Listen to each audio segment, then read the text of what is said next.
أعوذ بالله من الشيطان الرجيم بسم الله الرحمن الرحيم الحمد لله رب العالمين الصلاة والسلام على محمد صلى الله عليه وسلم أشرف الأنبياء والمرسلين أما بعد السلام عليكم ورحمة الله وبركاته. برادران عزیز درس نوبتی همون رو شروع میکنیم. درس گذشته ما در مورد نون ساکن و نون تنوین بود. انشاءالله داومی آن رو انشاءالله با شما میفهمونیم. ما گفته بودیم که نون ساکن و نون تنوین دارای 4 قاعده است. با شما باشد اظهار و اخفایش رو گذاشتیم. انشاءالله امیدواریم که شما درک کرده اید و حاضر باشد انشاءالله ادغام و اقلاب رو میگذاریم. یعنی گفته بودیم اظهار کدام گاه میشود؟ اظهار بعد از نون ساکن یا اینکه نون تنوین 6 حرفی حلقی 6 حرفی که در اظهار آمده بود آنها بیاید اظهار کرده می شود، یعنی آشکار کرده خونده می شود نون رو. و اخفا کدام گاه می شود؟ بعد از نون ساکن یا اینکه نون تنوین 15 حرف بیاید، 15 حرفی که در قاعده اخفا آمده بود آنها بیایند اخفا کرده می شود، یعنی نون ساکن یا اینکه نون تنوین رو پوشیده خونده می شود، کمی از دماغ برآورده خونده می شود. درس امروزه ما در مورد ادغام و اقلاب است. انشاءالله این رو حاضر به شما میفهمونیم کدام گاه می شود. ادغام، قاعده ادغام رو حاضر میگذاریم. سوال: ادغام چیست؟ جواب: حرفی رو به حرف درآورده خواندن. سوال: ادغام چند خیل می شود؟ جواب: 2 خیل می شود. یکم با غنه، دیوم بی غنه. همین ادغام باز در درون خود 2 نمود تقسیم می شوند: با غنه و بی غنه. سوال: غنه چیست؟ جواب: از دماغ برآوردن آواز. سوال: حرف های ادغام با غنه چند تا هستند؟ ادغام با غنه چند تا می باشند حرفهایش؟ یا میم نون واو 4 تا می باشد. 1 2 3 4. یا میم نون واو در مجموع باشد یم نو. برای اون که از خاطرتون نبراید یک کلمه ساخته در خاطرتون مستحکم جوگیر میکنید. سوال: حرفای ادغام بیغنه چند تا است؟ جواب: 2 تا لام و را. 2 تا حرف ادغام بیغنه. یعنی برادران عزیز همین ادغام 2 نمود میشه: با غنه و بیغنه. سوال: ادغام با غنه چیست؟ جواب: نون ساکن یا تنوین به یکی از حرفهای یا میم نون واو روبرو آید، نون رو به درون این حرفها درآورده با دماغ خوانده می شود.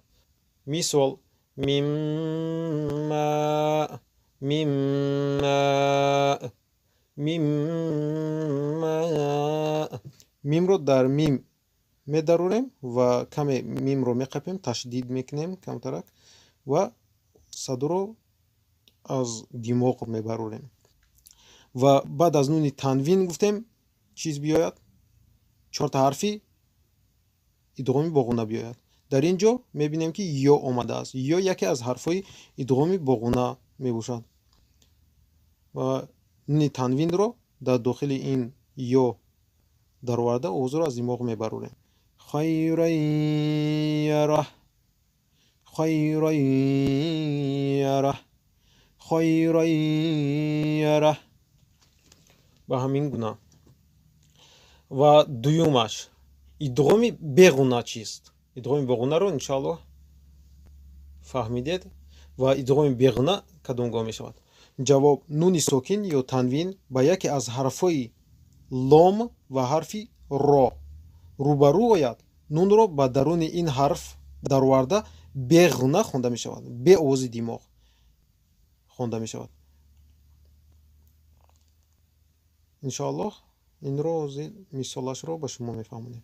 ایزاه: اگر بعد نون ساکن واو یا که یا در یک کلمه آید ادغام کرده نمی شود بلکه اظهار کرده می شود.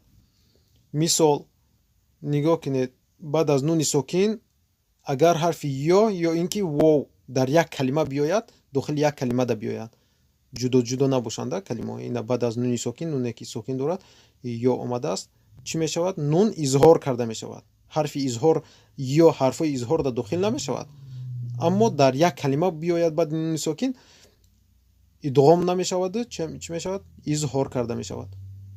دنیا، منوال، منوال، دنیا، دنیا. نون اظهار کرده می شود، نون رو آشکار میکنیم. منوال، منوال، نون رو اظهار کردیم. ادغام برادران عزیز، ادغام به شما معلوم شد، یعنی ادغام باز در داخل خود با دو تقسیم جدا می شود. ادغام با غنه و بی غنه می شود. انشاءالله با شما فهموندیم و حاضر باشد در قاعده اقلاب میگذاریم.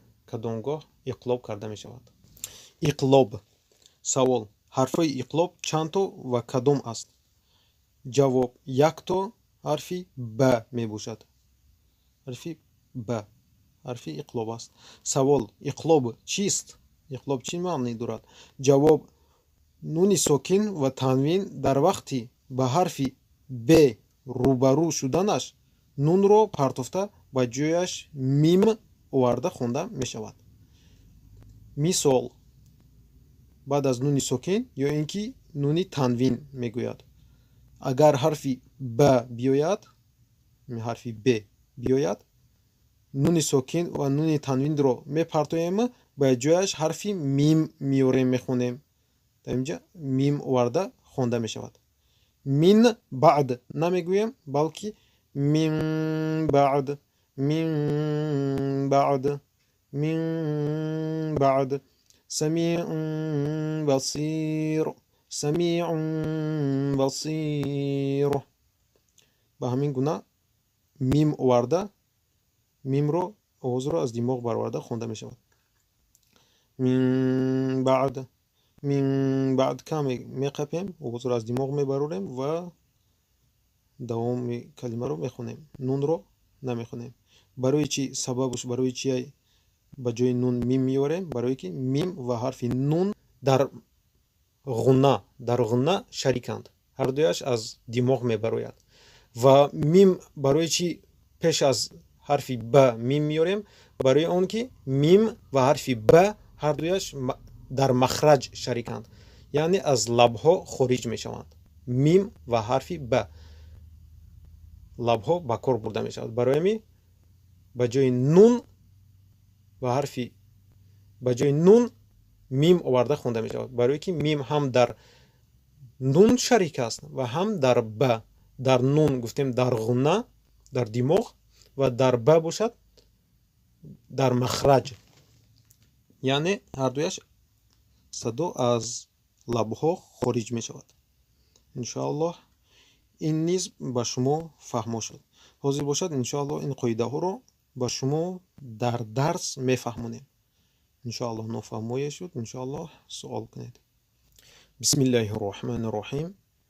اسیروی، اسیروی، اسیروی. چی شد اینجا؟ در اینجا ادغام با غنه شد. بعد از نون ساکن یا اینکه نون تنوین گفتیم حرفی ی بیاید، یکی از 4 حرفی ادغامی با غنه گفتیم، یا نون میم واو یم نو. همین حرفا بیاید نون رو در داخل همین در وارده آواز رو از دماغ میبروریم. نون تنوین اومد، بعد از نون تنوین یا اومد، نون رو در داخل همین در وارده آواز رو از دماغ میبروریم. اسیروی، اسیروی، یسیرون، یسیرون، یسیرون. در اینجا باشد اقلاب می شود. در اینجا گفتیم اقلاب برای چی می شود؟ برای که بعد از نون تنوین حرفی ب اومد، بر جای نون تنوین یا اینکه نون ساکن چی میاریم؟ میم میاریم. در اینجا نون تنوین است، میم آورده نون رو نمیخونیم، میم رو میخونیم. یسیرون، یسیرون. آواز رو از دماغ میبریم. بشیرون، بشیرون، بشیرون. در اینجا باشد ادغامی با غنه بعد از نون ساکنی یا اینکه نون تنوین گفتیم 4 تا حرفی که در ادغامی با غنه بود. ё мим нун вов дар ин ҷо бошад, ҳарфи нун омадааст баъди нуни сокин нуни танвин. баъд аз нуни танвин чӣ мешавад? идғоми бо ғунна. нунро дар дохили нун дароварда овозро аз димоғ аз бинӣ бароварда хонда мешавад. баширун баширун каме ташдид мекунем, овозро аз бинӣ мебарем. баширун надирун надирун идғоми бо ғунна шуд. баъд аз нуни танвин мим омад. чорта ҳарфи идғоми бо ғунна ё мим нун вов гуфтем. нунро дар дохили мим дароварда овозро аз димоғ мебарорем. надирун овозро аз бинӣ. мутиун мутиун дар ин ҷо идғоми бо ғунна шуд. баъд аз нуни танвин ҳарфи мим омад. яке аз ҳарфҳои идғоми бо ғунна ҳарфи мим буд.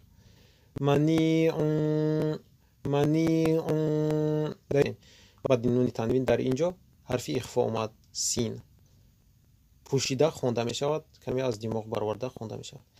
самиун самиун дар ин ҷо низ ихфо карда мешавад, яъне баъди нуни танвин шин омад. шин яке аз ҳарфҳои ихфо буд. баъди нуни танвин гуфтем шин биёяд, нунро пӯшида хонда мешавад, яъне ихфо карда мешавад.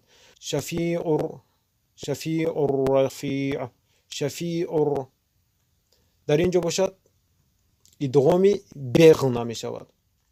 идғоми беғна гуфтем баъд аз нуни сокин ё ин ки нуни танвин дута ҳарф биёяд. бо ғунаш чорта ҳарф биёяд ва беғнаш дута. лому ро.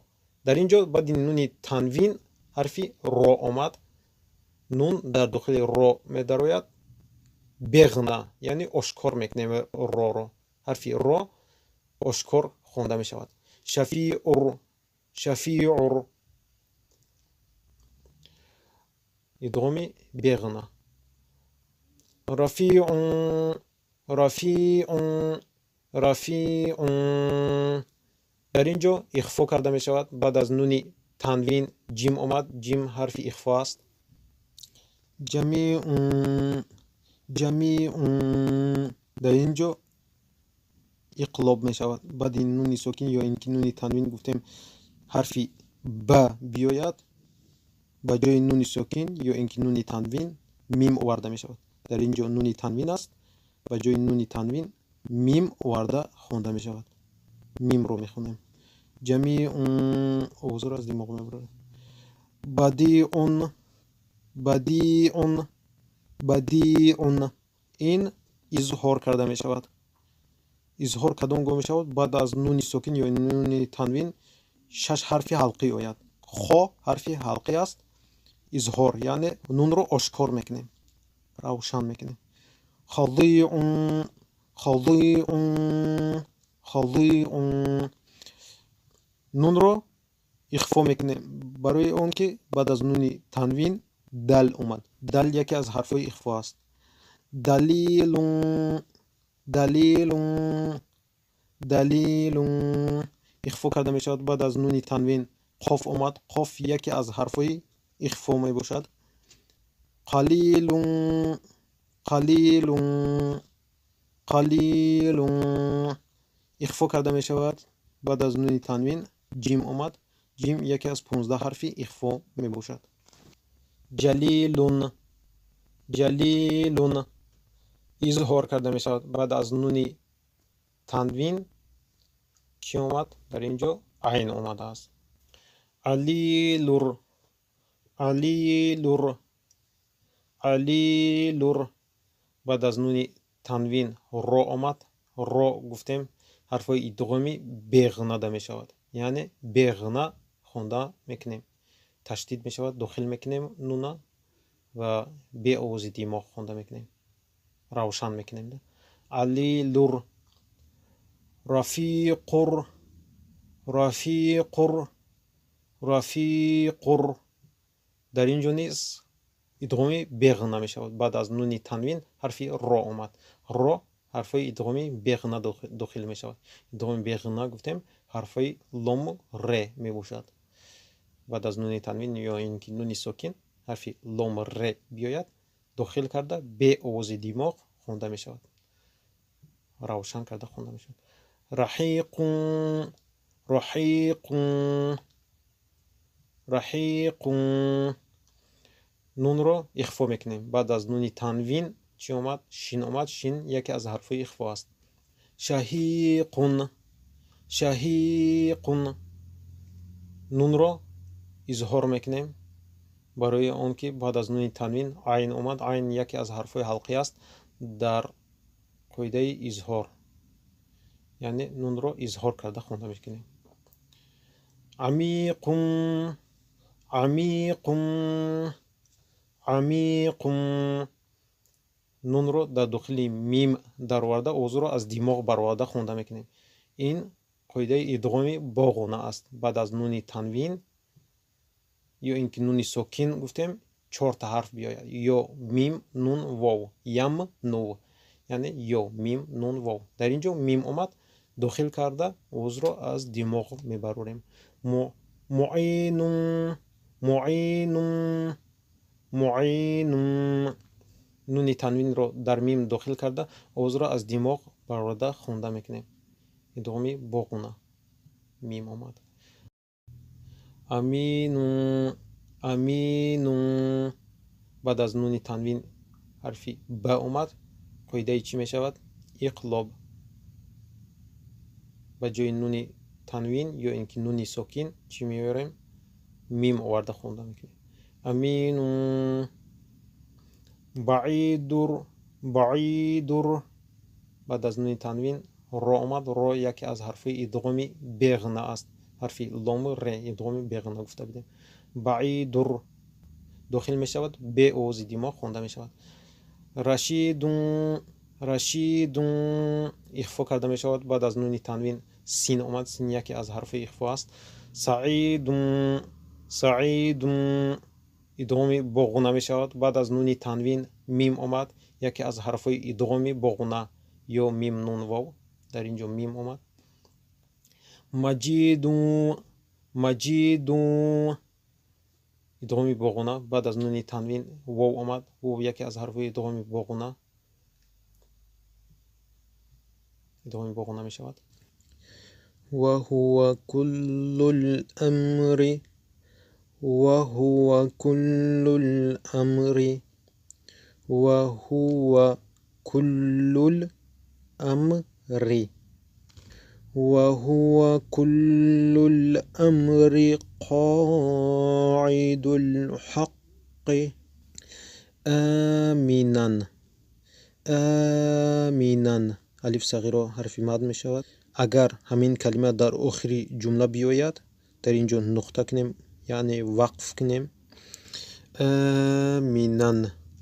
агар вақф кунем, амина гуфта будем, мади иваз мешавад. нуни танвинро мепартоему, алифро мад мекунем. мади иваз ном дорад ин. ба алиф иваз кардани танвинро, танвинро ба алиф иваз мекунем. инро мади иваз меномам. иншоалло ба шумо гуфта будем. қосирон, қосирон. агар вақф кунем, инҷо мад мешавад. қосиро, қосиро.